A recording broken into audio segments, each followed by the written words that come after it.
As I said in my video yesterday, there is no getting out of the debt death spiral. Now, it sounds ominous, that sounds doom and gloom, but it is reality. A lot of people don't want to admit it. A lot of people either stick their head in the sand or they're ignorant to it. But why I want to warn people is the government has a spending problem. And that spending problem is taking away the middle class's purchasing power, believe it or not, um, and their labor. Because every time the government prints, as you go to work for those same currency units that the government is printing, they are devaluing your time. It's very important because that's what pisses people off. They look at spending, during the last couple of years. A lot of people are kind of agnostic to it. They don't know what the problem is or what it will cause. They know it's kind of bad, but they don't know why. So I want to take a look at these 7 charts, and you guys be the judge. Okay. So this is from a Twitter follow, Jesse Myers, aka Croasus. You guys can see it up here, _BTC.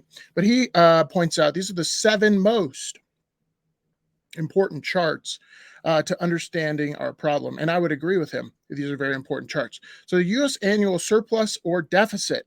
You guys see a problem here, right? That every single year we run a deficit. Now, you can buy yourself some time, but you've got to think to yourself, what are they going to do in the future? Because if we were to run a surplus, that means we need to cut spending. So we have a spending problem in the United States. Tax receipts have gone up year over year, and you'll see that in further charts. So obviously we have more of a problem than deficit spending. It's that we spend too much. It's not that we don't take in enough in taxes, because we've taken more and more and more every single year in taxes. So here's chart number 2, U.S. national debt at end of year 2022. You guys see the problem. It's parabolic. A lot of people don't understand exponential growth. It's hard for humans think linearly, but it's hard to understand exponential growth. So see how this chart goes up and to the right, or I guess would be down and to the right when it comes to national debt. And the question is, will that continue? Can this be abated? The answer is no. Why? Because there is interest to pay on this. So all the overspending that we've done, all the promising, et cetera,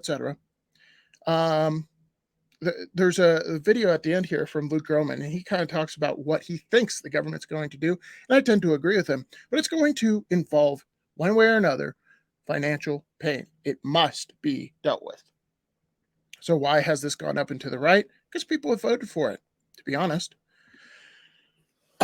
U.S. deficit compared to revenue and spending, FY 2022. Why is this number going to grow? So this is our revenue. This is what we took in taxes. And by the way, that was a really good year in fiscal year 2022 because people were dealing with some capital gains on real estate, yada, yada, yada. So what if that changes? This number is 4.9 trillion in revenue, goes down. And this number goes up. Why? Because unemployment goes up. So this number will also go up. The amount of deficit we have to spend, meaning the amount of treasuries we have to take out. You see the problem. A lot of you watch this channel and you know the problem. And we're trying to reach people that don't even think about this. They go, there's a way out of this. I'm going to vote in a Republican. I'm going to do a fiscal conservative. Kevin McCarthy said the other day, we need to responsibly raise the debt ceiling. Think about that. Why do they need to raise the debt ceiling? Because they deficit spend, meaning they spend more than they take in taxes. What happens when you do that? You go bankrupt. What happens when the government does that? They print more money, devaluing your time. Let's take a look at chart number 4. Here's the thing. You see all these charts. They go up and to the right, down and to the right. They're all correlated. Government spending, and this is why I think you guys are seeing the brakes come off recently and all hell break loose, is because they really hit the gas pedal. We were on the wrong trend. There was some hope that we would reverse things, but they hit the gas pedal, as you know, the last 3 years. And now there's no reverse. The reverse gear is broken. So it's just a matter of time before dollar debasement to zero. This is what I was talking about. Even though their revenue's gone up, they still spend more than they take in every year. You got to think to yourself, Washington, no matter what they take in taxes, they're always going to spend more because that's what buys them votes. Human nature. That's what I love about macroeconomics, because there's math side to it, and then there's how human beings react. So the question is, how is the population going to react? That's the one kind of curveball that politicians can't deal with or can't really think about and know, is dealing with this requires inflation, a lot of it, and higher tax receipts, because that inflation needs to come into tax receipts, and they can't mimic, because there's things that are matched to inflation, like Social Security, Medicare, and Medicaid. So if those things are matched to inflation, and inflation's going up, the government's not really getting out of inflation because they're spending more and more and more and more as inflation goes higher, because those things are matched to inflation. So they have to tell you that inflation's 50% when it's actually 100. See what I'm saying? So you can see, no matter what the revenue, we have a deficit problem. We have a spending problem. We still spend more than we take in, no matter how high tax receipts go. Look at this. Our deficit, we took in record amount in taxes, and yet we had a record amount of deficit. Huge problems. All right, so debt to GDP. Why is this a problem?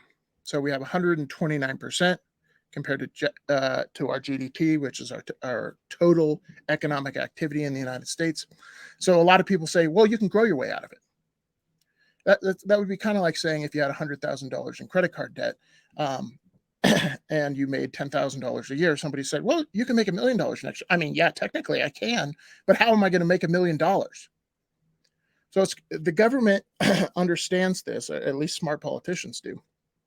GDP does not just expand massively without some kind of external massive growth, like nuclear fusion magically appearing all of a sudden, and net energy costs go to basically zero. So without that kind of growth, and that's not, and even if that happens, what would the government do with those savings? They would tax you more and they would spend more. So no matter what happens in the economy, even if it grows, the government is incentivized to spend more, which is what they will do. So this number is important because no one's been able to get out of this amount of debt. No country in history. So you got to ask yourself, are we any different because we have the world reserve currency? No, we're not. At the end of the day, the dollar is a unit of purchasing power, and that purchasing power will go down over time. This is why I keep saying this decade is going to be an inflationary decade. And they will underscore what inflation is. They have to. They have to tell you that it's 10 or 5 or whatever it is. And in all reality, you should multiply it times 2. Whatever the CPI data is, multiply it times 2. And number 7, debt held by the public. This will continue. Financial repression will continue, meaning forcing you to hold bonds, keeping you within the currency. Because what they can't have happen is bond interest rates, government debt interest, go parabolic. Why can't they do that? Well, ask yourself, what is 10% of 32 trillion? 3.2 trillion. You saw the tax receipts. They can't do that. They cannot pay 10% because that will expedite the debt spiral. So they have to figure out a way to make people hold bonds to keep the demand high so the interest rate stays low. How are they going to do that? Well, Luke Gromen has a good answer to this. Luke Gromen, this is a podcast called What Bitcoin Did. Needs to be like Gromen does a good job of answering this question. So let's take a listen. Go with that is some people say, well, we can just do 5% negative real rates for 5 years. No, you can't do it 5 years. Okay, negative real rates. Inflation's 10. Your interest rate on bonds is 5. So negative real rate is 5 years. Like -5 needs to be like 20 years, 15 years. And you say, okay, well, can we do it faster? That's probably what this conclusion tells you, right? Is it's going to be a surprise. It's not going to be 12 to 18% inflation for 5 years. It's going to be It's going to be the Israeli situation in the early 80s, which is 100 to 300% inflation for 2 to 3 years, and voila, you're done. And I increasingly think that's where this is all heading toward, where they're just going to have to compress it. They're going to have to do sort of a real short-term, basically reset. Jack up the monetary basis, hold the, let inflation absolutely rip for a bit, because otherwise you can't, without capital controls, you can't screw the bond market in real terms. Capital controls, forcing people to hold on to bonds and not sell them. Therefore, the interest rate doesn't go up. And or yield curve control by the Fed, meaning the Fed prints money and buys government debt. Because what he's saying, 100% inflation, if we have 100% inflation in the economy, therefore tax receipts are going up, government spending can't go up at the same time. So government interest is a key factor there. So how do they keep that interest rate low? They force people to not sell bonds, they force people to buy them, or the Fed buys them with yield curve control. For very long before you lose control of it. And so you kind of get to the same spot either way, right? Like you can't sit there and go, we're going to take 10% of your money, Mr. Bond Market, for 5 years. It doesn't work that way. They will instantly make that adjustment if they get the sense that's how it's going to go. So that it becomes self-referential. So the bond market will call their bluff, meaning people who buy bonds will want a real yield. So how does the government do it? I increasingly think the only option is either yield curve control and a combination of capital controls, meaning you can't sell bonds. If you own pensions, sorry, you can't sell bonds. You own them, but you can't sell them. You bought them, but you can't sell them. Keep that interest rate low. The question is, how does the government get out of things like Medicare, Medicaid, and Social Security? Because that takes up a lion's share of our budget. And those are matched to inflation. So here's where I think they're going to underestimate inflation. You're going to see tax receipts go through the roof, double, triple what they normally get in taxes, and their spending stays, it goes up 50%, but it doesn't go up 100%. Their tax receipts do. They have to have that to pay off the debt, to get out of this debt problem. What does that mean for you?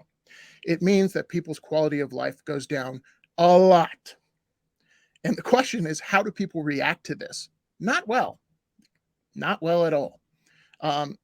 It's better than the Great Depression to some degree. I guess it's relative. But humans reacting to this and how politicians react to this, these economically illiterate politicians, people will demand more stuff from the government, which means there will be a pressure to spend more as inflation goes up. Question is, will they bend to that pressure? I don't know. But one thing's for sure, no matter which way you look at it, however the outcome is, it's not good. We can't get out of the debt problem without pain. It must be dealt with. That's why I'm a big advocate of owning things the government can't print more of. Gold, silver, Bitcoin, to a certain extent, real estate. But real estate, one of those things that I'm like, I think there's going to be more states like California. There's going to be more federal pressure like California to protect renters and not landlords, meaning, hey, you can't evict these people, these poor people. You're like, well, how do I pay my bills as landlord? They're like, well, you're an evil person. I think they're going to do that more and more. There's going to be more state control in certain states when it comes to real estate, unfortunately. You guys let me know what you think.